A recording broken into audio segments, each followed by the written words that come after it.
నమస్తే welcome to prime news నేను శ్రీలత బులెటిన్ల ముందుగా హెడ్లైన్స్ చూద్దాం నమస్తే వెల్కమ్ టు ప్రైమ్ న్యూస్ నేను శ్రీలత బులెటిన్ల ముందుగా హెడ్లైన్స్ చూద్దాం గుర్తింపు కోసమే కాంగ్రెస్ పై విమర్శలు బండి సంజయ్ పై మంత్రి సీతక్క ఫైర్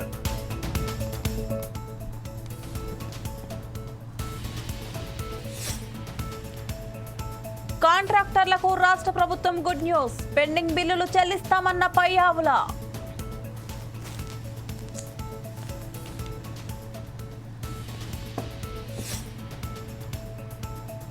ఆర్ఎస్ఎస్ ఆధునిక అక్షయ వట వృక్షం 1,00,000 మందిని దేశ సేవ కోసం ప్రోత్సహించిందన్న మోడీ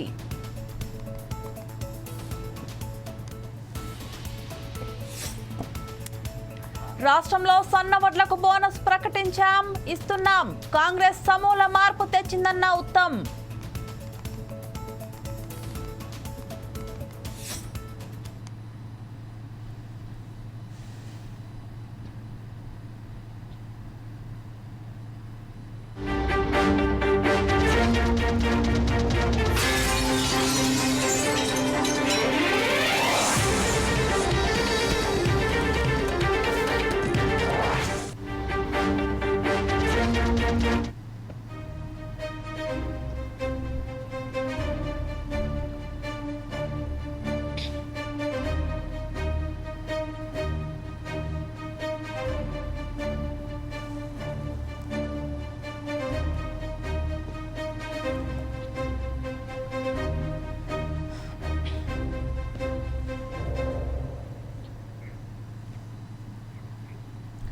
బ్రేకింగ్ న్యూస్ చూస్తున్నాం. హైదరాబాద్ సెంట్రల్ యూనివర్సిటీ దగ్గర మళ్లీ టెన్షన్ వాతావరణం నెలకొంది. హెచ్సియు ఈస్ట్ క్యాంపస్ ముందు పోలీసులు బారికేడ్లు పెట్టారు. ప్రభుత్వం వేలానికి పెట్టిన భూములలో జేసీబీలతో చెట్లు రాళ్లను అధికారులు తొలగిస్తున్నారు. పచ్చని భూములను నాశనం చేస్తున్నారంటూ విద్యార్థులు నిరసన చేపట్టారు. ఈ సందర్భంగా విద్యార్థులకు పోలీసులకు మధ్య తోపులాట జరిగింది. పలువురు విద్యార్థులను పోలీసులు అరెస్ట్ చేశారు.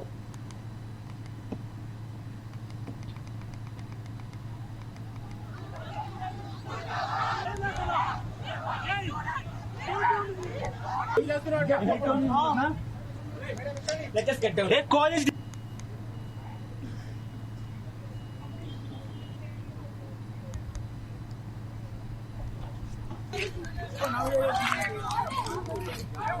Hey, Bhaskar. College.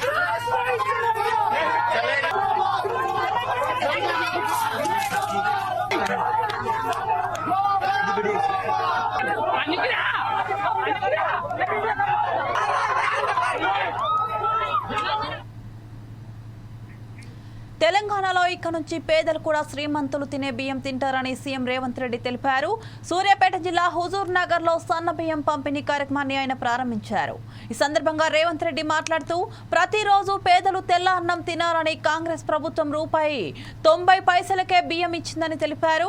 కాంగ్రెస్ ప్రారంభించిన పథకాన్ని దివంగత నందమూరి తారక రామారావు కూడా కొనసాగించారని గుర్తు చేశారు.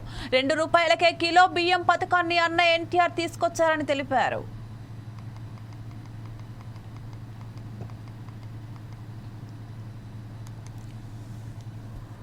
పండుగ పూట శ్రీమంతులు తినే సన్న బియ్యం పేదవాళ్ళు తండాలలో గూడాలలో మారుమూల పల్లెల్లో బలహీన వర్గాలతో సహా అందరూ సన్న బియ్యంతో అన్నం తినాలని ఒక మంచి సంకల్పంతో మీ అభిమాన నాయకుడు కష్టాలలో నష్టాలలో మీ కుటుంబ సభ్యుడిగా చూసి మీ గుండెల్లో పెట్టుకొని కాపాడి మీ భుజాల మీద మోసి 6 సార్లు ఎమ్మెల్యేగా ఒకసారి పార్లమెంట్ సభ్యుడిగా సుదీర్ఘ కాలం కాంగ్రెస్ పార్టీ తెలంగాణ అధ్యక్షుడిగా మీరు మోసిన నాయకుడు ఉత్తమ్ కుమార్ రెడ్డి గారి అధ్యక్షతన అదే విధంగా మా సోదరిమణి మీ ఊరి కోడలు మా ఊరి ఆడబిడ్డ ఉత్తమ్ పద్మావతి రెడ్డి గారు కోదాడ శాసనసభ్యురాలు వారిద్దరి ఆధ్వర్యంలో ఉగాది పండగ పూట ఇంత అద్భుతమైన సంబరాలు నిర్వహించినందుకు ఉత్తమ్ పద్మావతి రెడ్డి గారిని, ఉత్తమ్ కుమార్ రెడ్డి గారిని 4 కోట్ల తెలంగాణ ప్రజల పక్షాన మనస్ఫూర్తిగా నేను అభినందిస్తున్న వారిని. మిత్రులారా, ఉగాది పండుగనే కాదు, మా మైనారిటీ రాష్ట్ర వ్యాప్తంగా రేషన్ కార్డుదారులకు సన్నబియ్యం పంపిణీ కార్యక్రమాన్ని సీఎం రేవంత్ రెడ్డి, మంత్రి ఉత్తమ్ కుమార్ రెడ్డి ప్రారంభించారు. సూర్యాపేట జిల్లా హుజూర్ నగర్ లో ఏర్పాటు చేసిన సభలో సీఎం ఉత్తమ్ కుమార్ రెడ్డితో పాటు పలువురు మంత్రులు, ఎమ్మెల్యేలు పాల్గొన్నారు. ఈ సందర్భంగా మంత్రి ఉత్తమ్ కుమార్ రెడ్డి కీలక వ్యాఖ్యలు చేశారు. సన్న వడ్లకు బోనస్ గా 500 రూపాయలు ప్రకటించామని, ఈ మేరకు ఇస్తున్నామని ఆయన తెలిపారు. వానాకాలంలో రికార్డు స్థాయిలో సన్నబియ్యం చేతికి వచ్చిందని, ఇందులో భాగంగా పేదలకు పంపిణీ చేసేందుకు సిద్ధమవుతున్నామన్నారు.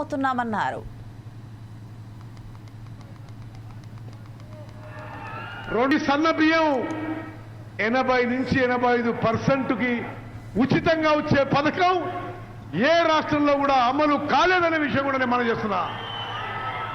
మీ అందరికీ తెలుసు, ఇప్పుడు రేషన్ బియ్యం దొడ్డు రకం, ఇంగ్లీష్లో కోర్స్ గ్రెయిన్స్ అంటారు. దురదృష్టవశాత్తు ఇప్పుడున్న 90 లక్షల రేషన్ కార్డులలో 2,81,00,000 లబ్ధిదారులు అందరికీ 6 కిలోల బియ్యం ఇస్తున్నా, బియ్యం సరిగ్గా ఉపయోగం రావడం లేదు. లబ్ధిదారులకి చాలా మంది ఇది తినలేక తిరిగి అమ్మేసుకుంటున్నారు. ఈరోజు ముఖ్యమంత్రి గారు ప్రభుత్వం ఇప్పుడున్న పథకం మీద 10,665 కోట్లు ఖర్చు పెట్టినా దానికి ప్రయోజనం లేకుండా పోతుంది. 10,665 కోట్లు ఖర్చు పెట్టినా నిరుపేదలకి ప్రయోజనం లేకుండా పోతుంది. ఇప్పుడు సివిల్ సప్లై శాఖ కిలో బియ్యం 40 రూపాయలకి కిలో బియ్యం కొనుగోలు చేసి మీకు ఇచ్చినా ఎక్కువ మంది తినడం లేదు. అది 5 రూపాయలకో 10 రూపాయలకో అమ్ముకోవడం, మళ్ళీ రీసైకిల్ కావడం, పౌల్ట్రీ ఫార్మ్లకు అమ్మడం, బీర్ కంపెనీలు తీసుకుపోవడం, ఇది మనం చూస్తున్న తతంగం. ఇది ఎన్నో సంవత్సరాల నుంచి జరుగుతున్న విషయం. నేను గత పార్లమెంట్ సభ్యునిగా పార్లమెంట్లో food and public distribution system consultative committee మెంబర్గా అనేక మార్లు పార్లమెంట్ బయట ఈ విధంగా ప్రజాధనం దుర్వినియోగం అవుతుంది, నిరుపేదలకి ప్రయోజనం చెందడం లేదనే విషయం స్పష్టంగా చెప్పడం జరిగింది. కానీ గత ప్రభుత్వాలు ఎవరు మార్పు చేయడానికి ప్రయత్నం చేయలే. రేవంత్ రెడ్డి గారు ముఖ్యమంత్రి అయిన తర్వాత వారు ఉప ముఖ్యమంత్రి బట్టి విక్రమార్క గారి ఈ సన్న బియ్యం 80 నుంచి 85%కి ఉచిత. హైదరాబాద్ లోని రవీంద్ర భారతిలో తెలంగాణ ప్రభుత్వం ఉగాది వేడుకలు నిర్వహించింది. ఈ కార్యక్రమంలో CM Revanth, deputy CM Mallu Bhatti Vikramarka, పలువురు మంత్రులు, అధికారులు పాల్గొన్నారు. ఈ సందర్భంగా డిప్యూటీ సీఎం మల్లు మాట్లాడుతూ సీఎం రేవంత్ రెడ్డి నేతృత్వంలో రాష్ట్రానికి మంచి పాలన అందుతుందని నమ్ముతున్నామని అన్నారు. ప్రజలంతా సుభిక్షంగా ఎలాంటి ఇబ్బందులు లేని పాలనను చూస్తారని తెలిపారు. రాష్ట్ర ముఖ్యమంత్రి రేవంత్ రెడ్డి గారు అట్లాగే యావత్ మంత్రిమండలి మొత్తం కూడా మంచి సంకల్పంతో ముందుకు పోతా ఉంది. కాబట్టి తప్పనిసరిగా రాష్ట్ర ప్రజలందరికీ మేలు జరగాలని ఆ భగవంతుడిని కూడా కోరుకుంటున్నాం. అట్లాగే పరిపాలనతో పాటు ప్రజలందరూ కూడా మధురానుభూతులతో తీపి, చేదు, కారం, వగరు, ఉప్పు, పులుపు లాంటి అనేక రకాలైనటువంటి రుచులతో ఎలా ఉగాది పచ్చడిని తీసుకొని మనం సేవిస్తామో అలాగే షడ్రుచులతో మీ అందరి జీవితాలు, ముఖ్యంగా తెలంగాణ రాష్ట్ర ప్రజలందరి జీవితాలు అలా ఉండాలని చెప్పి ఈ ఉగాది నామ సంవత్సరం సందర్భంగా మనస్ఫూర్తిగా ఈ రాష్ట్ర ప్రభుత్వం కోరుకుంటుంది. అలా కోరుకుంటూ మీ అందరికి కూడా అన్ని రకాలైనటువంటి వసతులు కల్పించాలని, అన్ని రకాలైనటువంటి వర్గాలకు కావలసినటువంటి ఏర్పాట్లన్నీ చేయాలని, ముఖ్యంగా యువత, వ్యవసాయం, పరిశ్రమ, మహిళలు బాగా అభివృద్ధి చెందాలని మనస్ఫూర్తిగా ఈ ప్రభుత్వం కోరుకుంటూ మొన్ననే రాష్ట్ర ప్రభుత్వ బడ్జెట్ కూడా ప్రవేశపెట్టడం జరిగింది. ఆ బడ్జెట్ ద్వారా, ఈ పాలన ద్వారా తెలంగాణ రాష్ట్రం దేశంలో ఉన్నటువంటి మిగతా రాష్ట్రాలతో పోటీ పడటమే కాకుండా ప్రపంచంతోనే పోటీ పడాలనేటువంటి ఆలోచనతో అనేక రకాలైనటువంటి కార్యక్రమాలు తీసుకొని ఫ్యూచర్ సిటీ లాంటి దాన్ని, అట్లాగే మూసీ నది రిజర్వేషన్ లాంటి దాన్ని, పునర్జీవం లాంటి దాన్ని, అలాగే హైదరాబాద్ నగర అభివృద్ధితో పాటు హైదరాబాదు చుట్టూ రాష్ట్రంలో ఉన్నటువంటి అన్ని జిల్లాల్ని కలుపుతూ ఒక ట్రిపుల్ ఆర్ లాంటి ఒక మంచి రోడ్డు వ్యవస్థని, అనేక రకాలైనటువంటి ఎయిర్పోర్ట్లని, వీటన్నిటిని ఏర్పాటు చేసుకొని ఈ రాష్ట్ర భవిష్యత్తు బాగా ఉండాలని, ఆ రాష్ట్ర భవిష్యత్తు కోసం ఈ రాష్ట్రంలో నివాసం ఉంటున్నటువంటి ప్రజలందరి భవిష్యత్తు కోసం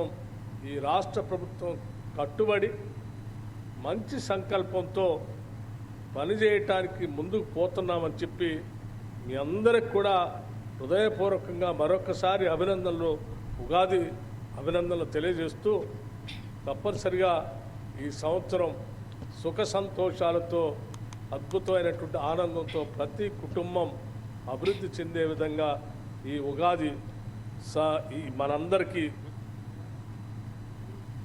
ఉగాది రోజు ఏ కార్యక్రమం చేపట్టినా సక్సెస్ అవుతుందని సీఎం చంద్రబాబు నాయుడు తెలిపారు. వెలగపూడిలో P4 కార్యక్రమాన్ని ఆయన ప్రారంభించారు. ఈ సందర్భంగా చంద్రబాబు మాట్లాడుతూ రాష్ట్రంలో పేదరికం లేకుండా చేసేందుకే P4 కార్యక్రమం తీసుకొచ్చినట్లు తెలిపారు. P4 వంటి వినూత్నమైన కార్యక్రమంలో పేదల జీవితాల్లో తప్పకుండా మార్పు వస్తుందని పేర్కొన్నారు. త్వరలోనే ఏపీ రాజధాని అమరావతి రూపురేఖలు మారిపోతాయన్నారు. దేశంలోనే గొప్పగా అమరావతి అభివృద్ధి చెందుతుందని చంద్రబాబు ఆశాభావం వ్యక్తం చేశారు. 47 ఏళ్లు ప్రజా సేవలో ఉన్న 9 సార్లు ఎమ్మెల్యేగా గెలిపించారు. 4 సార్లు ముఖ్యమంత్రిని చేశారని తెలిపారు. 1978లో ఎమ్మెల్యే అయ్యాను. 47 సంవత్సరాలైంది. ఇంకొక 3 సంవత్సరాలైతే 50 సంవత్సరాలు అవుతుంది. 5 దశాబ్దాలుగా నన్ను ఆదరించారంటే, అప్పుడు ఇప్పుడు అదే ప్రేమ చూపించారంటే, నా జీవితం మీకు అంకితం తప్ప నాకు ఎలాంటి కోరికలే లేవని చెప్పి మరొకసారి విజ్ఞప్తి చేస్తున్నాను. ఈ రోజు మీరు చూసినప్పుడు 9 సార్లు ఎమ్మెల్యేగా గెలిపించారు, 4వసారి ముఖ్యమంత్రి చేశారు. ఉమ్మడి రాష్ట్రంలో 9 ఏళ్లు ముఖ్యమంత్రిగా ఉన్నాను. నవ్యాంధ్రలో 6వ సంవత్సరం ముఖ్యమంత్రిగా ఉన్నాను. 15 సంవత్సరాలు ముఖ్యమంత్రిగా ఉన్నాను. 15 సంవత్సరాలు ప్రతిపక్ష నేతగా ఉన్నాను. 30 ఏళ్లు పార్టీ అధ్యక్షుడిగా ఉన్నాను. దేశంలో ఎవరికి దక్కని గౌరవం నాకు దక్కింది. ఆ గౌరవం నాకు ఇచ్చింది ఈ రాష్ట్ర ప్రజానీకమేనని చెప్పి మరొకసారి తెలియజేస్తున్నాను. అలాంటి మీకు ఇలాంటివి చూసుకున్నప్పుడు నా ప్రయాణాన్ని, నా ప్రస్థానాన్ని తలుచుకుంటే నా గుండె ఆనందంతో ఉప్పొంగుతా ఉంది. మిమ్మల్ని చూసినప్పుడు నా మీద మీరు చూపించిన అభిమానానికి నేను కూడా మీరు ఒక్కసారి ఆలోచిస్తే, ఎన్టీ రామారావు గారి దగ్గర పనిచేశాను. ఎన్టీ రామారావు గారిని ఆలోచించినప్పుడు క్రమశిక్షణకు మారు పేరు, పట్టుదల ఉండే వ్యక్తి, అనుకున్నది సాధించే వరకు నిద్రపోయేవాడు కాదు. ఉదయం నిద్రలేసి 5 గంటలు నేను పోకపోతే, 5 గంటలు తెల్లవారితో పోకపోతే 5 గంటల 1 నిమిషానికి ఫోన్ వచ్చేది, బయలుదేరారా లేదా అని. అలాంటి కఠోరమైన క్రమశిక్షణలో పెరిగాను. అందుకే ఆయన దగ్గర అనేక విషయాలు నేర్చుకున్నాను. అయితే ఈ రోజు నేను ఆలోచించేది ఒకటి, 40 ఏళ్లుగా ప్రజలే జీవితంగా బతికాను. రాష్ట్రం బాగుండాలని ఆలోచించాను. ప్రజల జీవితం ఆంధ్రప్రదేశ్లో P4 కార్యక్రమాన్ని ప్రారంభించారు. ఈ కార్యక్రమానికి CM Chandrababu, deputy CM Pawan Kalyan హాజరయ్యారు. CM Chandrababu, deputy CM Pawan zero poverty లోగోను ఆవిష్కరించారు. ఈ కార్యక్రమంలో పవన్ కళ్యాణ్ మాట్లాడుతూ చంద్రబాబు ముఖ్యమంత్రిగా లేకపోతే P4 కార్యక్రమం ఉండేది కాదన్నారు. నాలో సరైన సత్తా లేక ఓట్లు చీలిపోతాయని చంద్రబాబుకు మద్దతు పలికానన్నారు. రాజకీయ నాయకుడు వచ్చే ఎన్నికల కోసం ఆలోచిస్తే విజన్ ఉన్న చంద్రబాబు లాంటి నాయకులు వచ్చే తరం కోసం ఆలోచిస్తారని తెలిపారు. ప్రభుత్వం కూడా ఇంత బలంగా ఎప్పుడు పూనుకోలేదు, చేసిన దాఖలాలు కూడా లేవు. వ్యక్తులు చేస్తుండొచ్చేమో, కానీ దీనిని ఒక ప్రభుత్వం నుంచి ఇలాంటి పథకానికి శ్రీకారం చుట్టినందుకు మనస్ఫూర్తిగా శ్రీ గౌరవ ముఖ్యమంత్రి శ్రీ నారా చంద్రబాబు నాయుడు గారికి మనస్ఫూర్తిగా వారికి హ్యాట్స్ ఆఫ్ తెలియజేస్తాను. ఎందుకంటే 90s అంటే ఒక నాయకుడు, ఒక పొలిటికల్ లీడర్ వచ్చే ఎన్నికల గురించి ఆలోచిస్తాడు, కానీ ఒక నాయకుడు, ఒక నిజమైన ఒక విజనరీ లీడరు వచ్చే తరం కోసం ఆలోచిస్తాడు. అలాంటి వచ్చే తరం కోసం ఆలోచించగలిగే నాయకులే కాబట్టి ఈ రోజున గౌరవ ముఖ్యమంత్రి శ్రీ నారా చంద్రబాబు నాయుడు గారు వెంట మేమందరం ఎందుకున్నామంటే ఒక తరం కోసం ఆలోచించగలిగే వ్యక్తి. ఇప్పుడు ఒక తరం కాదు, 2-3 తరాల కోసం ఆలోచించే వ్యక్తిగా. అందుకని వేదిక పైన ఇక్కడున్న ఈ బంగారు కుటుంబం, ఈ పాలసీకి ఉన్న వాళ్ళందరూ చూడండి, చిన్నపిల్లలందరూ ఇంకా ఇంటర్ చదువుకుంటున్నారు. వీళ్ళందరికీ నాకు పరిస్థితి బాగలేదు కానీ నా బిడ్డల పరిస్థితి బాగుండాలని ఏ తండ్రికైనా ఏ తల్లికైనా ఉంటుంది. వారికి ఎలాంటి చేయూతనివ్వాలి, ఎలాంటి సలహాలు ఇవ్వాలి, కొన్నిసార్లు ఆర్థికంగా కావచ్చు, కొన్నిసార్లు ప్రత్యేకమైన పరిస్థితులు కావచ్చు, ఏమిస్తే బాగుంటుంది అనేది ఈ నలుగురు కలిసి మనకి అటు ప్రభుత్వం తరపు నుంచి, అటు ప్రైవేట్ రంగం నుంచి, అటు ప్రజలు కలిసి పనిచేయటం. దీర్ఘకాలంగా పెండింగ్ లో ఉన్న వివిధ బిల్లులకు మోక్షం కల్పిస్తూ ఏపీ ప్రభుత్వం నిర్ణయం తీసుకుంది. బిల్లుల చెల్లింపుల్లో చిన్న కాంట్రాక్టర్లకు ప్రాధాన్యత ఇవ్వనుంది. ముఖ్యమంత్రి చంద్రబాబు ఆదేశాల మేరకు ఆర్థిక శాఖ ఉన్నతాధికారులతో మంత్రి పయ్యావుల కేశవ్ భేటీ అయ్యారు. బిల్లుల చెల్లింపులపై కసరత్తు చేశారు. సుమారు 17,000 మందికి 2,000 కోట్ల మేర చెల్లింపులు చేయనున్నారు. నీరు, చెట్టు, పాట్ హోల్ ఫ్రీ రోడ్లు, నాబార్డ్ పనులకు బిల్లుల చెల్లింపులు చేయనున్నట్లు మంత్రి పయ్యావుల వెల్లడించారు. ఇరిగేషన్ ప్రాజెక్టుల నిర్వహణ బిల్లులతో పాటు పోలవరం ప్రాజెక్టుకు కొంత మొత్తం విడుదల చేయనున్నట్లు మంత్రి వివరించారు.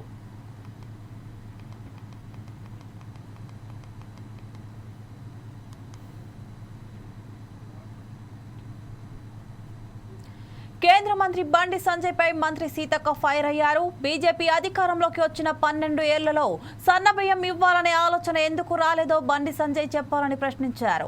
తెలంగాణలో నరేంద్ర మోదీ ఫోటో పెట్టాలన్న బండి సంజయ్ బీజేపీ అధికారంలో ఉన్న రాష్ట్రంలో సన్నబియ్యం ఎందుకు ఇవ్వడం లేదో సమాధానం చెప్పాలని సీతక్క అన్నారు. 2013లో ఆహార భద్రతా చట్టాన్ని తెచ్చిందే కాంగ్రెస్ ప్రభుత్వం అని సీతక్క స్పష్టం చేశారు.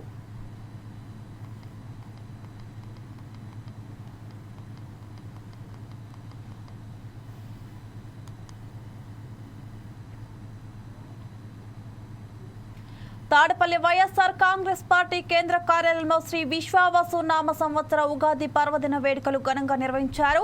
పార్టీ నేతలు ప్రత్యేక పూజలో పాల్గొన్నారు. ఈ సందర్భంగా శాస్త్రోక్తంగా పూజా కార్యక్రమం నిర్వహించారు. జగన్ మళ్లీ ఖచ్చితంగా ముఖ్యమంత్రి అవుతారని పంచాంగం పఠనం చేసిన ఆధ్యాత్మికవేత్త బ్రహ్మశ్రీ నూరి నారాయణమూర్తి వెల్లడించారు.